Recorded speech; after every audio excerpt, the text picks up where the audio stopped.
João capítulo 9, versículo 24.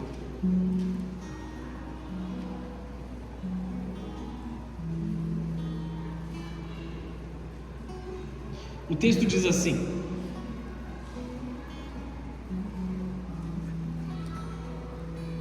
então, pela segunda vez, chamaram o homem que havia sido cego e lhe disseram: Deus é quem deve receber glória por aquilo que aconteceu, pois sabemos que esse Jesus é um pecador. Olha o que os fariseus estavam tentando dizer aqui. Não sei se ele é pecador, respondeu o homem, mas uma coisa eu sei: eu era cego e agora vejo. Repete comigo: eu era cego e agora vejo. A história desse homem aqui, a gente vai entrar um pouco mais em detalhes. Deixa sua Bíblia aberta aí em João 9. Mas a história desse cara é um pouco complicada. Esse homem era cego de nascença. Ele foi curado da sua cegueira por Jesus Cristo. Quando ele foi se apresentar aos sacerdotes, quando ele foi se apresentar à liderança ali religiosa, ele foi questionado, ele foi apertado pelos fariseus, pelos religiosos. Eles tentaram tirar palavras desse homem que contradizessem a história que todos estavam dizendo. Um homem foi curado por Jesus. E esses homens, usando duras palavras, diziam: nós sabemos que Jesus, ele é um pecador, dê glória a Deus pela sua cura, sem entenderem, sem compreenderem que Jesus é Deus. Amém ou não? Amém. Sem compreenderem que Jesus é Deus manifesto em carne, sem compreenderem que Ele é a verdade, a vida, Ele é a cura, Ele é a restauração, Ele é a transformação. Então esse homem, ele olha com muita simplicidade, muita humildade no meio desse questionamento, e ele diz assim: se ele é pecador ou não, eu não sei, mas algo eu tenho certeza: eu era cego e agora eu vejo. Nós estamos em um tempo, nós estamos em uma estação em que a nossa fé tem sido confrontada absurdamente, amados. Pessoas têm morrido por se posicionar como cristãos nos últimos dias. Nos países mais liberais e nos países mais acessíveis do Evangelho, pessoas têm sido mortas por pregar o Evangelho. Nós chegamos em um ponto em que Mateus 24 está se cumprindo mais e mais, e existe um acelerar da volta de Jesus sobre as nossas vidas. Amém, queridos? Nós estamos aqui a todo tempo vivendo como este homem que agora estava vendo, sendo questionado quanto à nossa fé. Eu gosto do seu Cristo, mas eu não gosto da sua igreja. Eu gosto da religião, mas eu não gosto dos crentes. As pessoas dizem as coisas, eles falam as coisas tentando minimizar. Todo pastor é um bandido, todo pastor é um ladrão e não sei o que. Mal sabendo o quanto nós nos doamos e nos entregamos na presença de Deus para que a igreja continue. E de tudo isso, a nossa única resposta é: uma coisa eu sei, antes eu era cego, mas Jesus abriu os meus olhos. Antes eu não entendia, antes eu não compreendia, antes eu vivia em tristeza, eu vivia em luta, eu vivia em dor, mas Jesus abriu os meus olhos, e agora eu posso enxergar algo mais elevado. Pode dizer amém? Amém. Nós estamos em um culto racional, amados, então liga os seus motores aí, vamos adorar a Deus juntos. Feche os seus olhos, vamos fazer uma oração. Só antes de eu começar a orar, ainda com seus olhos fechados, sua cabeça curvada, você reconhece que os teus olhos foram abertos? Não precisa voltar para esse lugar, mas você se lembra de uma época em que os teus olhos estavam fechados e você não conseguia entender, não conseguia enxergar? Você se lembra de uma época em que ao redor de você era somente escuridão e você talvez não conseguia encontrar uma luz sequer para te guiar. Nós estamos diante daquele que é uma luz para as nossas vidas, aquele que brilha a verdadeira luz sobre os nossos corações e nos dá uma direção nova. Senhor Jesus, nós queremos te pedir nessa noite, dá-nos olhos para te ver, dá-nos olhos para te enxergar, Senhor. Nós já te vimos uma vez nas nossas vidas, Senhor, mas nós sabemos que nós precisamos olhar para ti todos os dias. Nós te conhecemos um pouco e nós queremos conhecer a plenitude do Senhor. Quanto mais nós enxergamos o Senhor, mais nós entendemos quem nós somos, mais nós entendemos porque nós estamos aqui, mais os nossos questionamentos eles vão sendo dissolvidos, Senhor. Então, por favor, nós te pedimos como igreja nesta noite, nós te imploramos, Senhor Jesus, abre os nossos olhos, dá-nos olhos para ver, dá-nos ouvidos para ouvir. Como igreja nessa noite nós rejeitamos, Senhor, todo tipo de frieza espiritual, toda dureza dos nossos corações tem que cair por terra nesta noite. Nós queremos que a tua luz brilhe mais do que todas as outras coisas. Nós declaramos que nenhuma luz do mundo pode ofuscar a tua glória. Nós declaramos que nenhuma distração, por mais agradável que ela pareça aos nossos olhos, isso não vai tirar os nossos olhos da tua presença. Nós declaramos completa e total devoção à tua presença, Senhor. Dá-nos olhos para ver. É isso que nós te pedimos nessa noite, em nome de Jesus. Amém e amém. Dá mais uma salva de palmas ao Senhor aí. Como você sabe, amados, nós estamos em um ano em que a palavra que nos foi dada são de grandes encontros com Jesus. Nós adoramos isso ao longo do louvor e nós temos vivido essa palavra, nós temos sido mordomos dessa palavra de nos encontrarmos com Jesus. E nenhum encontro com Jesus é normal, nenhum momento com Jesus é um momento qualquer que ele pode ser desperdiçado. Eu quero te ensinar uma coisa que eu aprendi com o apóstolo Rino. A medida que nós recebemos de Jesus, ela é igualmente proporcional à nossa expectativa de receber de Jesus. Vou te dizer de novo: à medida que você recebe de Deus, à medida que você é ministrado, à medida que você é ensinado, ela é igualmente proporcional com a expectativa que você leva até a presença de Deus. Existem momentos, amados, em que eu já fui em cultos maravilhosos, em moveres maravilhosos da presença de Deus. Aí o pregador manda aquele fogo, enche a igreja de glória, traz uma revelação fresca, algo poderoso, ministra os nossos corações. Aí quando acaba o culto, você sai daquele jeito, todo suado, todo aleluiado, você nem sabe o que está acontecendo. Aí você vira para o teu irmão do teu lado, e você fala assim: que culto maravilhoso, né? E aí o irmão fala assim: é mesmo? Você achou? Eu não achei não, cara. Tal coisa estava zoada, tal coisa não estava no lugar. Eu me distraí com isso, eu me distraí com aquilo, eu me perdi nisso, eu me perdi naquilo. Quando nós vamos receber do Senhor com grande expectativa, nada pode roubar a glória do Senhor nas nossas vidas. Então talvez você tenha vindo pensando em só mais um domingo, mas eu preciso te dizer, esta palavra, esta revelação, essa noite, se você conectar o teu coração no coração de Jesus, não é porque eu vou pregar, não é porque o louvor tocou aqui, não é porque esse momento é especial, mas se você se conectar com Jesus, a própria palavra de Deus diz: olhem para mim e serão salvos todos os termos da terra. Eu e você, se simplesmente olharmos para Jesus, receberemos a salvação sobre as nossas vidas, respostas sobre aquilo que nós precisamos. Então simplesmente abandone toda distração nesse momento e vá até o Senhor Jesus.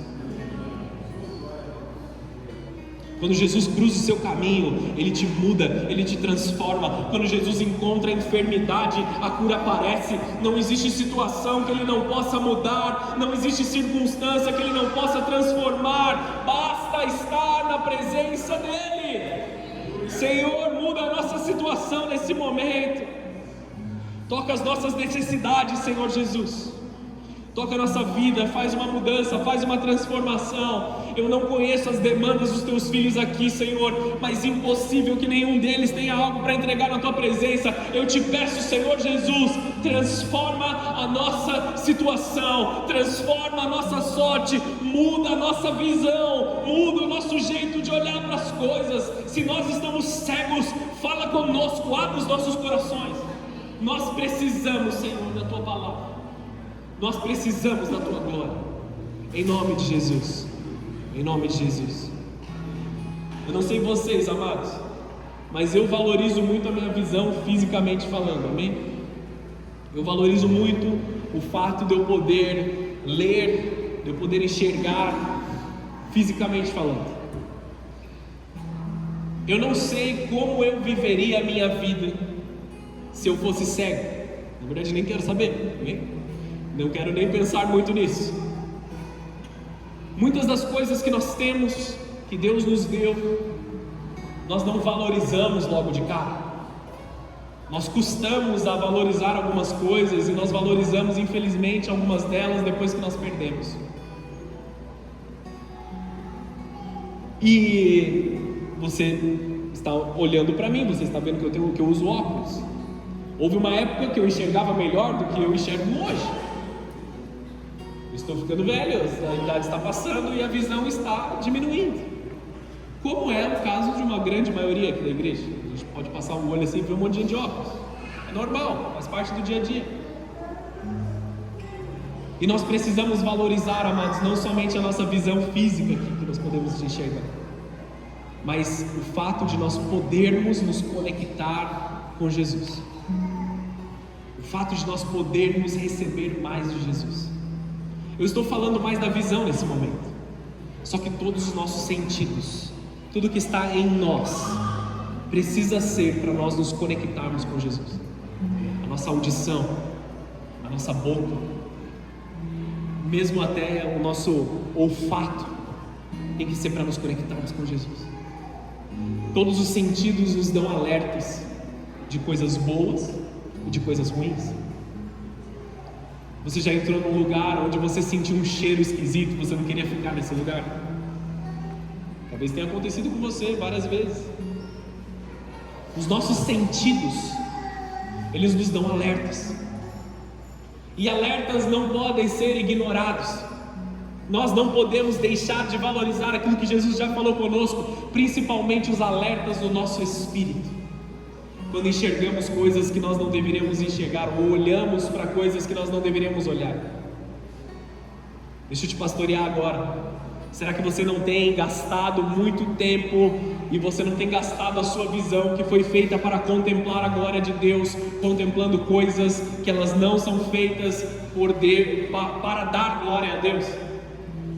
Será que você não tem perdido tempo e você não tem gastado os seus olhos e as preciosas 24 horas do seu dia ali contemplando coisas que vão te deixar mais distante de Jesus? Você entendeu que precisa que eu entre mais detalhes? Muitas vezes, amados, nós somos hipnotizados pelas trevas. Nós nos surpreendemos, o nosso corpo está em estado de alerta completo. Nós sentimos aquela ansiedade, aquele mecanismo de defesa. Sai desse lugar, muda essa conversa, sai do meio dessas pessoas, mas nós estamos ali desejando ser distraídos até o ponto que nós nos entregamos. Cuidado com as distrações. Muitas vezes nós não estamos cegos como esse homem estava cego, mas nós estamos tão distraídos que nós nos tornamos cegos às coisas de Deus. Vocês estão aqui comigo ou não? Não se distraia, não perca a sua visão. Não perca a visão que Deus colocou sobre a sua vida. Não perca a visão. Você que é parte desse ministério, você que é parte dessa igreja, não perca a visão que está sendo lançada sobre a tua vida. Você que é diácono, obreiro, líder aqui nessa casa, nós temos uma visão, nós estamos caminhando em uma direção. Esteja em conexão conosco, esteja em conexão com esse corpo, para que você não seja levado por outros ventos de doutrina que vão te levar para um lugar onde você não deveria ir. Nós temos cuidado, amados, com a mensagem mensagem que é pregada aqui nesse púlpito, nós temos cuidado com a revelação que está sendo ministrada, e nós buscamos aquilo que o Senhor tem para as nossas vidas, a ponto de você não ser tomado, não ser levado por coisas erradas. Então vamos continuar caminhando na mesma visão, não perca a sua visão. Como eu disse, quando Jesus cruza o nosso caminho, tudo muda. Vamos ler de novo ali em João 9, mas agora no versículo 1. Vamos ler do 1 ao 7, para você entender um pouco mais a história desse homem.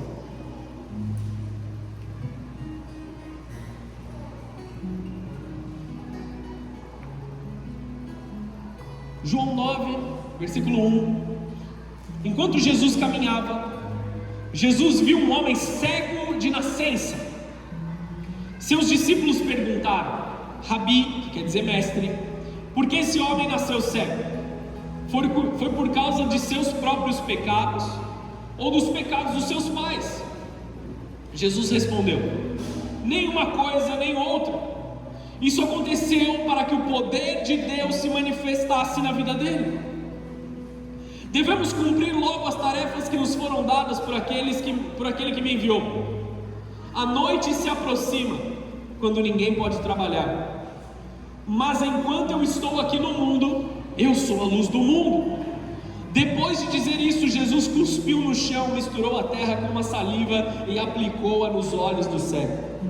Em seguida disse: vá lavar-se no tanque de Siloé, que significa o enviado. O homem foi, lavou-se e voltou enxergando. Amém, queridos? Que forma inusitada de curar alguém, amém? Teve pessoas que Jesus tocou e foram curadas. Teve pessoas que tocaram em Jesus e foram curadas. Teve pessoas que Jesus só deu uma ordem, uma palavra, e elas foram curadas. Mas Jesus, ele fez algo completamente diferente aqui. Ele pega um pouco ali de terra no chão, ele cospe no chão, mistura, coloca nos olhos daquele homem e fala para ele assim: vai se lavar no tanque de Siloé. O tanque do enviado de Deus. É o significado. Para que ele reconhecesse aquilo que foi feito sobre a vida dele. Algumas pessoas argumentam, queridos, que faltava um pouco de barro naquele homem. O que eu quero dizer com isso? Que esse homem, todos nós fomos feitos do barro, né? Se você ler o Gênesis, o homem foi esculpido do barro, Deus sopra o espírito no homem. Inclusive a ciência concorda, amém? Com a questão eu não sei explicar isso exatamente, mas tudo aquilo que compõe o barro compõe o homem também, amém? Na sua raiz. Não dá para explicar com muitos detalhes com isso, esse não é o tema da mensagem. Muitas pessoas dizem assim: faltou barro naquele homem e Jesus precisava colocar mais um pouquinho de barro. Eu preciso discordar desta revelação, porque isso quer dizer que Deus errou com aquele homem, amém? Deus não erra com ninguém. Deus não errou quando Ele me fez, Deus não errou quando Ele te fez. Quando Deus te fez, Ele te fez perfeito. Quando Deus te fez, Ele colocou dentro de você tudo aquilo que Ele desejava ter colocado sobre a tua vida. Ele quer que você seja do jeito que você é, no seu perfil, no seu jeito, no seu formato, santificado, amém? Deus me fez assim, eu gosto de entornar o caneco, então Deus me fez desse jeito, então eu vou chapar o coco. Calma aí, amor. Deus me fez desse jeito, mulherengo, então eu vou pegar todo mundo. Calma aí, tá tudo errado, cara. Isso é um pecado dentro de você. Deus não te fez dessa forma. Deus te fez santo e separado. Só que Ele colocou dentro de você um gênio, um formato de você pensar, um formato de você ver as coisas, um jeito de você cuidar dos outros, um tipo de criatividade particular, um grupo de habilidades especiais. Ele colocou isso dentro do teu coração, Ele colocou isso dentro da tua vida, para que você seja abençoado naquilo que Ele te fez. Então você tem liberdade para ser quem Deus te fez. Você não precisa se igualar a outras pessoas. Nós estamos numa igreja um tanto quanto diferente, amém? Do jeito que as pessoas falam, do jeito que as pessoas se vestem. E às vezes nós olhamos para as pessoas e muita bagunça acontece aqui no nosso meio, muitas brincadeiras. Estou falando do jeito, da parte boa das brincadeiras, amém? de que as pessoas que estão mais formais, elas precisam mudar as suas roupas. Mas não é exatamente assim que acontece, amém, queridos? Cada um tem o seu formato. Nós vivemos em um ministério. A nós nos foi dada a visão de que Jesus é para todos. Nós somos gentios, nós nem deveríamos estar diante da presença de Deus, mas graças a Deus, porque Deus, Ele abriu esta visão para Pedro, para Paulo, eles começaram a expandir o ministério para todo mundo e nós fomos alcançados, amém, queridos? É para todos nós, toda tribo, toda nação, todos aqueles. Existe um questionamento também aqui. Esses discípulos, eles estavam um olhando para o outro, eles interrompem Jesus enquanto ele está caminhando, com um questionamento muito mais mundano do que espiritual. Jesus, mestre, quem pecou? Esse homem ou o pai dele para ele ter nascido cego? Por que ele nasceu cego? E aí nós nos questionamos também, por que eu tenho que passar por isso? Por que eu tenho que viver isso?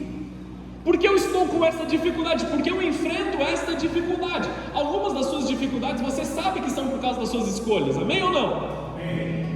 E aí a gente não pode culpar a Deus por isso, amém? Amém. Fala um amém com mais força aí para entender que você amém. Glória a Deus. Algumas das coisas nós escolhemos errados, nós estamos colhendo aquilo que nós plantamos. Graças a Deus pela misericórdia de Jesus, e que nós estamos diante de um Deus que Ele muda a sentença sobre as nossas vidas, Ele abrevia o juízo, Ele remove de nós as nossas próprias falhas, e nós passamos a colher em lugares onde nós não plantamos, amém? Então mesmo que você tenha errado, a misericórdia de Deus, a glória de Deus vem sobre a tua vida, para abreviar as sentenças e transformar a tua vida de forma completa. Mas tem coisas que nós olhamos, e nós olhamos para uma situação, como a situação de Jó, e nós dizemos assim, por quê? O que esse homem fez de errado? Aonde houve o pecado? E nós vemos algo poderoso na vida de Jó, um amor radical, um amor sobrenatural, um amor que ama a Deus em troca de nada. Ele olha para os céus e diz, Deus me deu, Deus tomou, glórias sejam dadas a Deus. Aleluia. Por que eu nasci cego? Era o questionamento para aquele homem, para que a glória de Deus se manifestasse nas nossas vidas. Muitas das situações que nós passamos, elas estão na nossa vida para nós aprendermos a depender de Deus. Então nós passamos por algo que nos muda o olhar para Deus. Ele não somente curou aquele homem fisicamente, mas Ele fez aquele homem enxergar Jesus com o seu Espírito. Então Ele está mudando o nosso olhar nessa noite. Ele está nos levando para um lugar de dependência, onde a glória de Deus habita dentro de nós, onde nós reconhecemos quem nós somos, reconhecemos a nossa identidade de filhos, e nós sabemos que nós temos autoridade para ser quem nós somos. Eu não gosto disso em mim, eu não gosto da forma com que eu fui feito assim, então eu gostaria de mudar, eu gostaria de me transformar. Será que é isso que Deus quer de você também? Deus não errou quando Ele te fez, amados. Ele quer derramar glória dentro desse recipiente que Ele já preparou. Você é um vaso para que a glória de Deus se manifeste. Quando Cristo abre os nossos olhos, Ele muda a nossa visão de vida, Ele muda a nossa história, Ele redefine quem nós somos. Um encontro com Jesus nunca nos deixa como nós estamos. Ele abre os olhos para vermos além do natural. Tudo na palavra de Deus está conectado. Jesus fazia o trabalho do Pai na terra. Esse é o trabalho que nós devemos focar. Alguns pontos importantes aqui dessa passagem. Olha o que ele diz: a noite se aproxima, quando ninguém pode trabalhar. Por que ninguém pode trabalhar à noite? Não tem luz, eles não conseguiam ver. Naquela época eles trabalhavam no campo. O sol se pôs, não tem trabalho, não dá para ver. Quando nós estamos em escuridão, nós não conseguimos fazer nada direito. Está entendendo aqui? Quando nós estamos sem enxergar, quando os nossos olhos não veem claramente, nada daquilo que nós fazemos dá resultado, nada daquilo que nós fazemos ele pode gerar algo bom. Porque se Jesus é a luz, a ausência de luz é a ausência de Jesus, e o que resta é somente as trevas, somente o maligno. Quando nós não estamos sendo guiados pela luz de Cristo, nós estamos sendo guiados pelas trevas.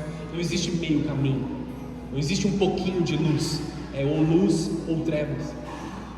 E ainda que você deixe a luz de Jesus brilhar sobre a tua vida no domingo, mas você se perde no resto da sua semana, eu preciso te dizer, você está vivendo uma vida em trevas, você está vivendo uma vida que está longe de Deus. E eu não digo isso para te julgar, para te condenar, para te menosprezar, porque eu não ganho nada com isso, mas na verdade eu estou aqui porque eu quero que os teus olhos sejam abertos, assim como os meus foram. Assim como eu vivia consequências péssimas das minhas péssimas escolhas, os meus olhos foram abertos, eu entreguei a minha vida para Jesus, e eu não tenho nada de especial, porque eu sou um pastor, eu sou um homem como vocês, que eu tenho que tomar as minhas escolhas todos os dias também. As mesmas dificuldades nós todos passamos de forma igual. A única diferença é que a minha profissão de fé está um pouco mais audível que a de vocês nesse momento. Amados, que os nossos olhos sejam abertos para aquilo que está destruindo a nossa vida. O filho pródigo, ele caiu em si, você lembra disso? Estou falando disso faz uns 3, 4 cultos que eu estou falando do filho pródigo. O filho pródigo caiu em si, enquanto ele comia as alfarrobas dos porcos. Todo mundo lembra dessa questão, dessa parábola? O filho gastador estava lá no meio dos porcos, ele havia gastado toda a herança que o pai dele deu para ele. E sabe o que ele percebeu quando ele cai em si?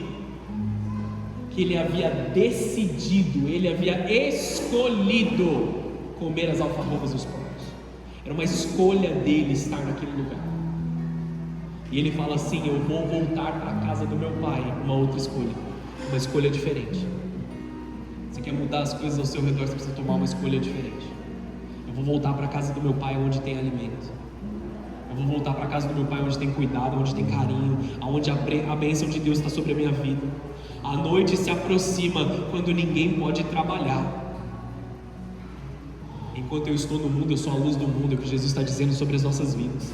Aqueles que estão com a visão obstruída, eles não podem julgar o correto do errado, eles não podem discernir ou medir o que devem fazer, eles não têm a capacidade de executar nada, apenas sobrevivem, se esbarrando no que eles podem alcançar, de decepção em decepção, de escolha errada em escolha errada, de ciclo de maldição em ciclo de maldição, de tristeza em tristeza. Acho que vocês entenderam, não precisa continuar. Os que não enxergam não tem como se guiar em nada, eles não têm como se apoiar em nada. E o que pode roubar a nossa visão, o que traz a noite sobre as nossas vidas, pecados, vícios, brigas, ira, palavras de maldição, tudo isso nos tira o juízo, nos tira a sanidade de mente, nos tira a clareza de visão, nos tira a sobriedade, atrapalha o nosso julgamento das situações. Aqui também tem uma conotação: nos últimos dias, a noite se aproxima, o momento em que não haverá mais luz no meio de nós. Amados, deixa eu te pastorear nesse momento. Muitas vezes, quando nós encontramos alguém, nós confrontamos o pecado, nós até apontamos uma certa situação, ou tentamos ajudar com palavras, com conselhos, com ensinos, nós temos dois tipos de reação. Ou as pessoas abrem o seu coração e deixam a glória de Deus entrar, porque não é sobre mim, eu não sou o Cristo, eu estou apontando o caminho de Cristo, eu simplesmente estou dizendo quem Ele é e aquilo que Ele pode fazer nas nossas vidas, amém? Ou eles abrem o coração e recebem de Jesus, ou eles endurecem o seu coração. Alguns falam na nossa cara, alguns falam pelas nossas costas. Ele não sabe quem eu sou, ele não conhece a minha história, ele não sabe o que eu vivo, ele não sabe o que eu vivi para chegar até aqui. Eu não sei, e talvez eu não precise saber. Eu conheço a palavra de Deus, e eu, com este conselho, com essa visão da palavra de Deus, eu não quero controlar a vida de ninguém que está aqui nessa casa, na presença do Espírito Santo. Eu quero que você viva o melhor de Deus para a tua vida. Amados, é tão simples como um homem que tinha sede encontrou água e ele está distribuindo água. É isso que nós estamos tentando fazer aqui como pastores nessa casa. Tão simples quanto isso. Eu tinha sede, a minha alma estava sedenta, eu estava em escuridão completa e eu bebi da água da vida, e eu quero que vocês bebam também. Eu quero que vocês venham comigo para esse lugar. A mesma promessa está sobre todos nós. O amor das pessoas no mundo tem se esfriado, a religiosidade tem crescido, pessoas estão frias, apáticas, sem disciplina, sem zelo, sem respeito por Deus, sem responsabilidade. totalmente inertes e confortáveis na sua imundície. Eles não se importam porque estão no escuro. Quando nós vamos fazer uma faxina dentro de casa, tem que acender todas as luzes. Não dá para fazer faxina no escuro, amém? Senão como é que você vai ver que as coisas estão bagunçadas? Como é que você vai ver que as coisas estão fora do lugar? Deixa a luz de Jesus brilhar sobre o teu coração para que você faça a faxina que você precisa fazer. Isso é entre você e Deus. Talvez a gente aqui da igreja, os pastores, a liderança, eles nem precisam ficar sabendo o que aconteceu. Mas isso é entre você e Deus. Deixa Jesus entrar no teu coração. Deixa a glória de Deus te transformar. Para focar no Evangelho, nós precisamos tirar os nossos olhos das distrações. Para de se distrair com o mundo. Para de se distrair com o que é passageiro. No versículo 5, Jesus fala assim: mas enquanto eu estou aqui no mundo, eu sou a luz do mundo. Jesus toca nos nossos olhos nessa noite. Que nós possamos sair dessa casa nessa noite com uma certeza, uma coisa eu sei: eu era cego e agora eu vejo. Eu estava perdido, mas agora eu sei o caminho. Eu não enxergava, mas agora eu sei o que fazer. Uma coisa eu sei: eu era cego e agora eu vejo. E não tem problema aquilo que você viveu até aqui, não importa mais tudo aquilo que você viveu para você ter chegado aqui. O que importa é que você chegou e agora a sua vida vai ser transformada. O que importa é que você está hoje na presença de Deus e Ele vai remover todo o fardo dos teus ombros, para você viver o novo de Deus sobre a tua vida. Eu declaro na autoridade que Jesus colocou sobre as nossas vidas, na autoridade do nome de Jesus, toda ansiedade, todo medo, toda depressão, elas precisam ir embora. Todo medo dos homens, todo medo da justiça, todo medo das coisas passageiras, toda incerteza quanto às finanças precisam ir embora agora no nome de Jesus. Toda mentalidade que adoeceu seja curada agora. Todo corpo físico que está doente seja curado agora em nome de Jesus. Traumas não podem dominar as suas decisões. Somente a presença de Jesus manifesta pode transformar e liderar as nossas decisões.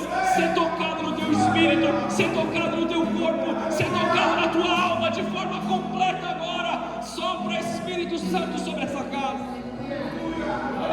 Sopra Espírito Santo sobre essa casa.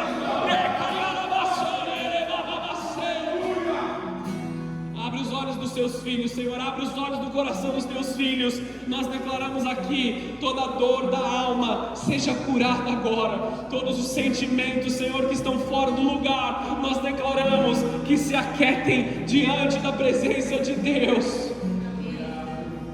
Todo medo da punição futura, Senhor, seja acalmado e aquietado pela tua salvação.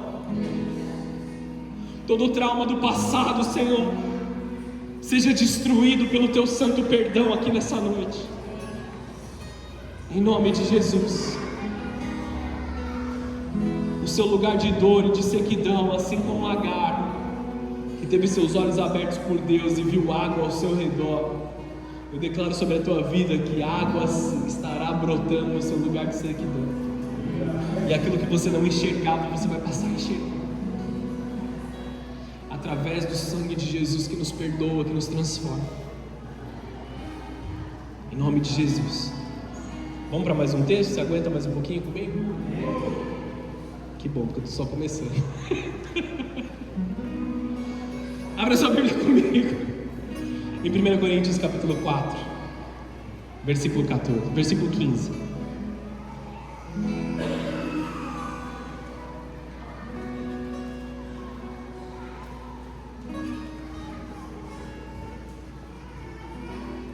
Primeira Coríntios 4, versículo 15. O texto diz assim: pois ainda que tivessem 10.000 mestres em Cristo, vocês não têm muitos pais, pois eu me tornei o seu pai espiritual em Cristo Jesus, por meio das boas novas que lhes anunciei. Portanto, suplico que sejam os meus imitadores. Paulo está pedindo para os teus filhos na fé. Paulo está pedindo para aqueles que ele estava escrevendo uma carta, uma igreja que ele plantou em Corinto, filhos ali que ele havia batizado, pessoas que ele havia cuidado. Ele está falando assim: vocês têm muitos mestres, você tem muitas pessoas para te ensinar, tem muitas pessoas para te explicar, mas vocês não têm muitos pais. Eu sou o seu pai. Eu me entrego em favor de vocês. Eu pago o preço do seu discipulado. Sejam meus imitadores como eu sou de Cristo. Vou só completar esse pedaço aqui, versículo 17 até o 21. Por isso enviei Timóteo, meu filho amado e fiel no Senhor. Ele os lembrará de como sigo Cristo Jesus, de acordo com o que ensino em todas as igrejas, em qualquer lugar onde eu vou. Alguns de vocês se tornaram arrogantes, pensando que eu não irei mais visitá-los. Mas eu irei logo, se o Senhor me permitir. Então verei esses arrogantes apenas fazem discursos pretensiosos, ou se tem de fato o poder de Deus. Pois o reino de Deus não consiste apenas em palavras, mas em poder. O que vocês escolhem? Devo ir com vara para castigá-los, ou com amor e espírito de mansidão? Eu não queria receber essa carta de Paulo. Eles receberam a carta porque havia discussões, porque haviam problemas dentro da igreja, porque eles estavam brigando entre eles, porque eles estavam se desentendendo. E aí Paulo escreve uma carta, até de uma certa forma agressiva, bem ali colérica, colocando eles no lugar deles e dizendo assim: eu sou o seu pai, eu preciso que vocês me ouçam, eu preciso que vocês entendam. Eu paguei o preço para que Cristo fosse gerado na vida de vocês. E olha a atenção aqui, amados, nós estamos em um tempo que esta realidade está se tornando. Ele fala assim: ainda que vocês tivessem 10 mil mestres, esta realidade já está sendo verdade hoje. Nós já temos muitos mestres nas redes sociais, muitos mestres nos canais de streaming. Nós temos muitas pessoas, quer eles estejam entregando de graça, quer eles estejam vendendo cursos, eles estão ali para ensinar, dos quais eu também faço parte. Eu não estou menosprezando o trabalho deles, porque eu escrevi um livro sobre perdão. Então para muitas pessoas eu me tornei um mestre quanto a essa área, e eles receberam de perdão através da minha vida. Porém eu não sou o discipulador deles. Eu me comportei como um mestre sobre um assunto específico. Como vocês podem ter pessoas das quais vocês vão receber assuntos específicos, mas Deus me colocou como pastor dessa casa para discipular a vida de vocês.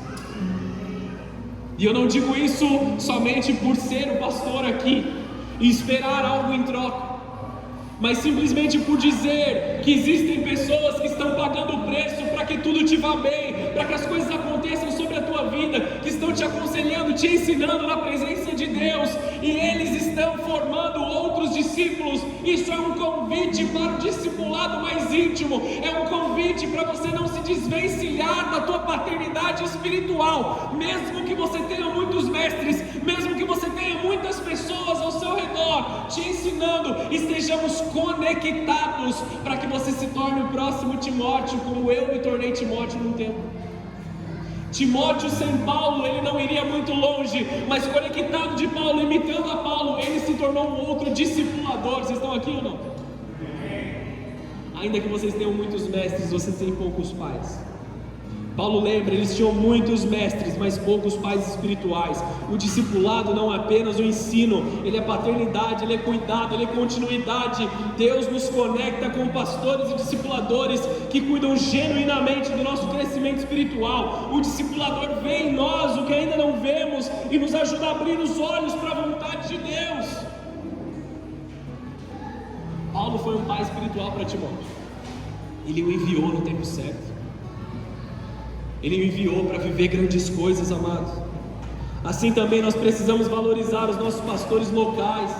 Eles são instrumentos que Deus levantou para abrir os nossos olhos e nos conduzir ao crescimento. Ah, pastor, muito legal aquilo que você está falando, só que você está vendo a minha história daqui agora, onde você consegue me ver, mas você não sabe aquilo que eu vivi nos meus 15 anos que eu caminhei na presença de Deus, o quanto nós fomos honrosos com os nossos pastores, o quanto nós estivemos conectados com os nossos pastores, e o quanto nós vivemos em comunhão com eles, e ainda vivemos.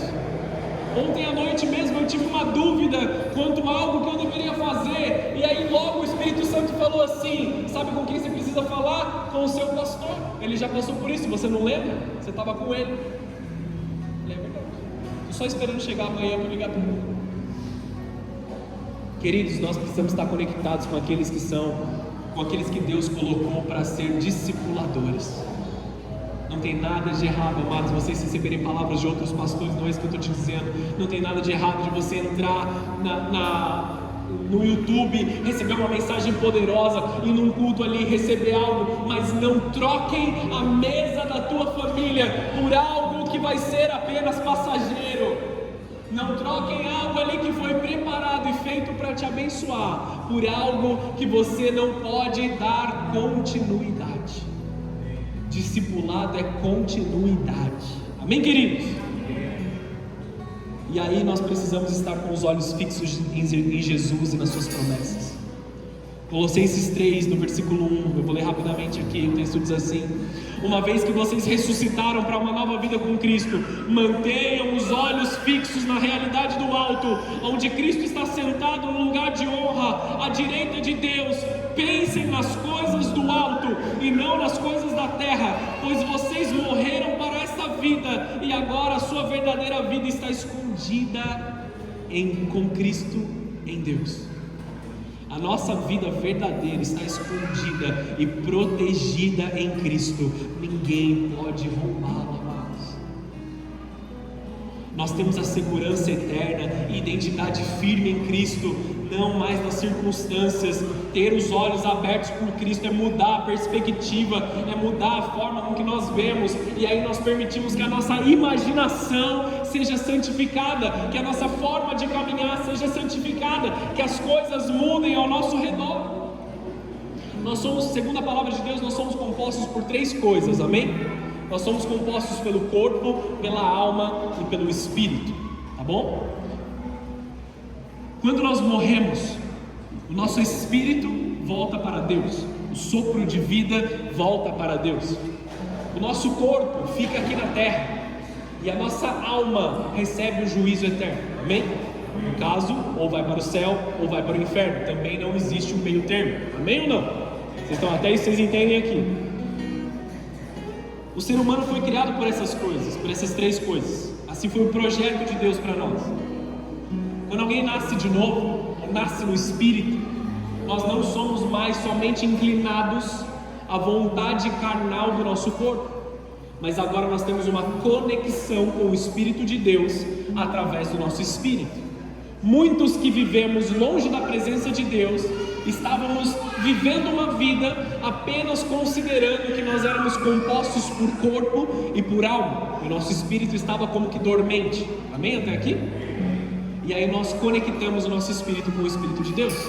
Alguns tinham bloqueios em seu espírito, e aí geravam marcas na alma. O corpo, ele tem as vontades carnais, as vontades ali que são físicas, a fome, a sede, ele tem aquilo que o corpo precisa para sobreviver. E amados, o seu corpo não se importa se você vai para o céu ou para o inferno. Está entendendo isso? Teu corpo não se importa se você está indo para o céu ou para o inferno. O teu corpo foi desenhado para armazenar energia. E ele vai continuar armazenando energia, ele vai continuar fazendo aquilo que ele precisa fazer para você continuar vivo. Amém? Entenderam essa questão aqui? E muitas vezes isso não é espiritual, isso não gera salvação em você. O corpo é a parte física, que interage com o mundo visível. A alma, amados, é aquilo que envolve o nosso intelecto, a vontade, as emoções. É onde acontecem os nossos pensamentos, as nossas decisões, os nossos sentimentos. A alma está conectada com aquilo que nós dizemos, o meu coração. Eu senti no meu coração, o meu coração está alegre, o meu coração está triste. É o que nós estamos falando da alma, amém? E é a alma que eu quero falar um pouco com vocês nesse momento. Na alma acontecem as memórias, na alma acontecem as decisões, na alma é onde acontece a vontade. Nós temos uma relação das vontades do corpo e da alma. Como eu te disse, o teu corpo sente sede, fisicamente ele precisa de água para continuar funcionando. Até aqui vocês estão entendendo? O corpo, ele sente fome. A alma sente vontade de comer. Você entende a diferença entre uma coisa e outra? O corpo precisa de nutrientes. A alma, ela sente vontade de comer. O seu corpo, se você come uma refeição balanceada, ele está satisfeito. A sua alma quer comer um lanchão. A sua alma quer comer uma pizza, quer comer um doce. Amém, queridos? E não tem nada de errado de você fazer da forma correta. Amém? O problema é quando nós somos controlados pelas nossas vontades. Olhe para a pessoa que está do seu lado com uma cara de profeta, só mais uma vez na sua vida, e diga assim: vontade dá e passa. A sua mãe já te disse isso várias vezes, amém, queridos?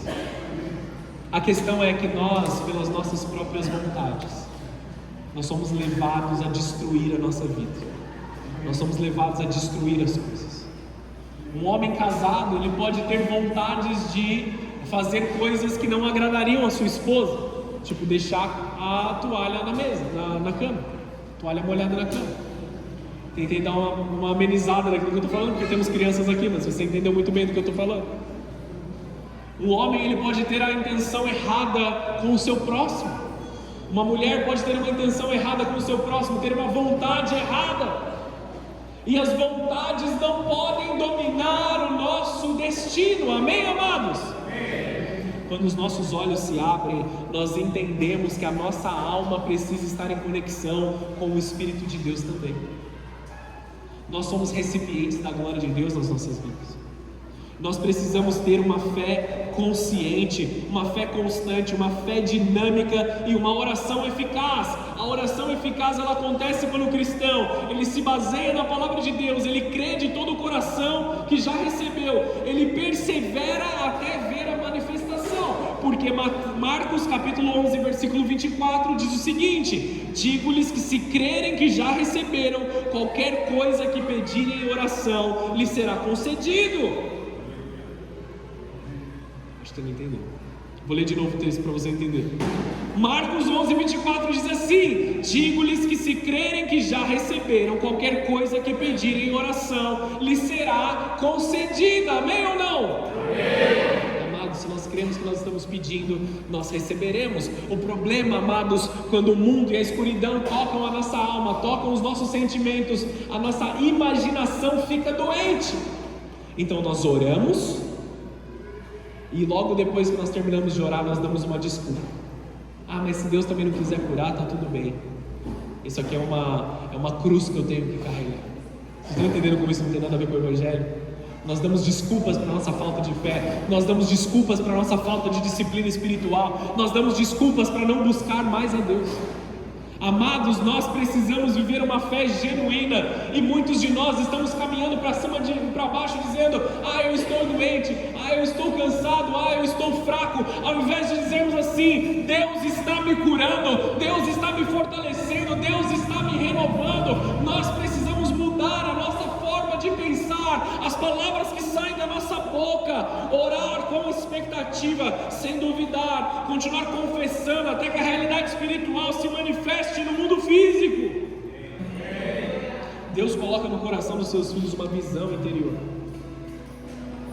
e o pecado ele tenta corromper quem você é, a sua visão de você mesmo.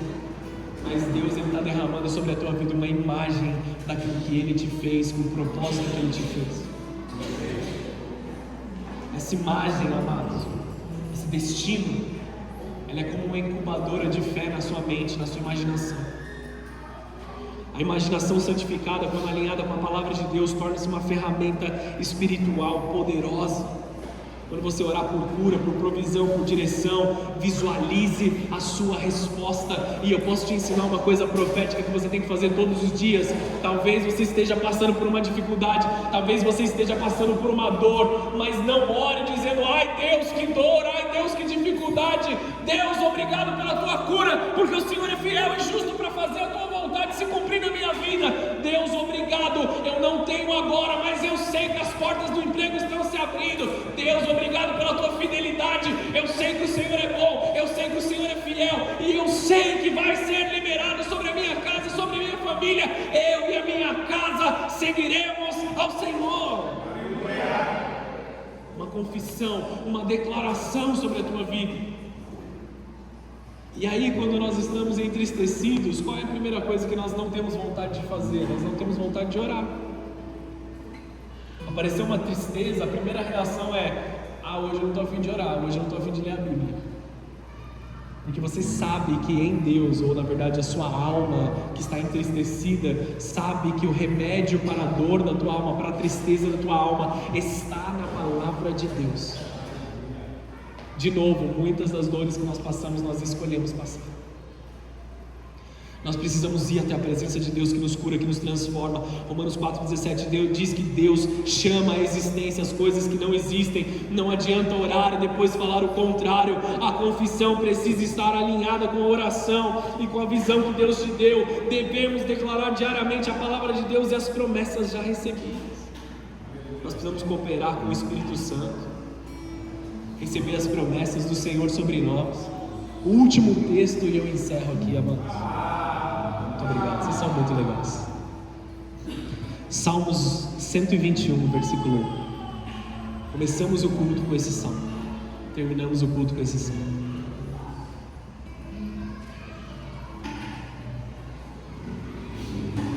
Olho para os montes e me pergunto: de onde me virá o socorro?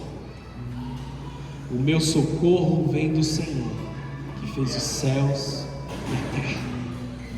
O Senhor é a fonte do nosso socorro em todas as situações, amados. Se você olhar para o teu irmão do teu lado, talvez você encontre motivos de comparação. E se comparar nunca vai ser bom. Ou você vai se julgar melhor do que o teu irmão, ou você vai se julgar inferior ao teu irmão. Você peca dos dois lados. Quando você olha para o teu passado, talvez tudo que você tenha lá atrás sejam dores e motivos de aflição.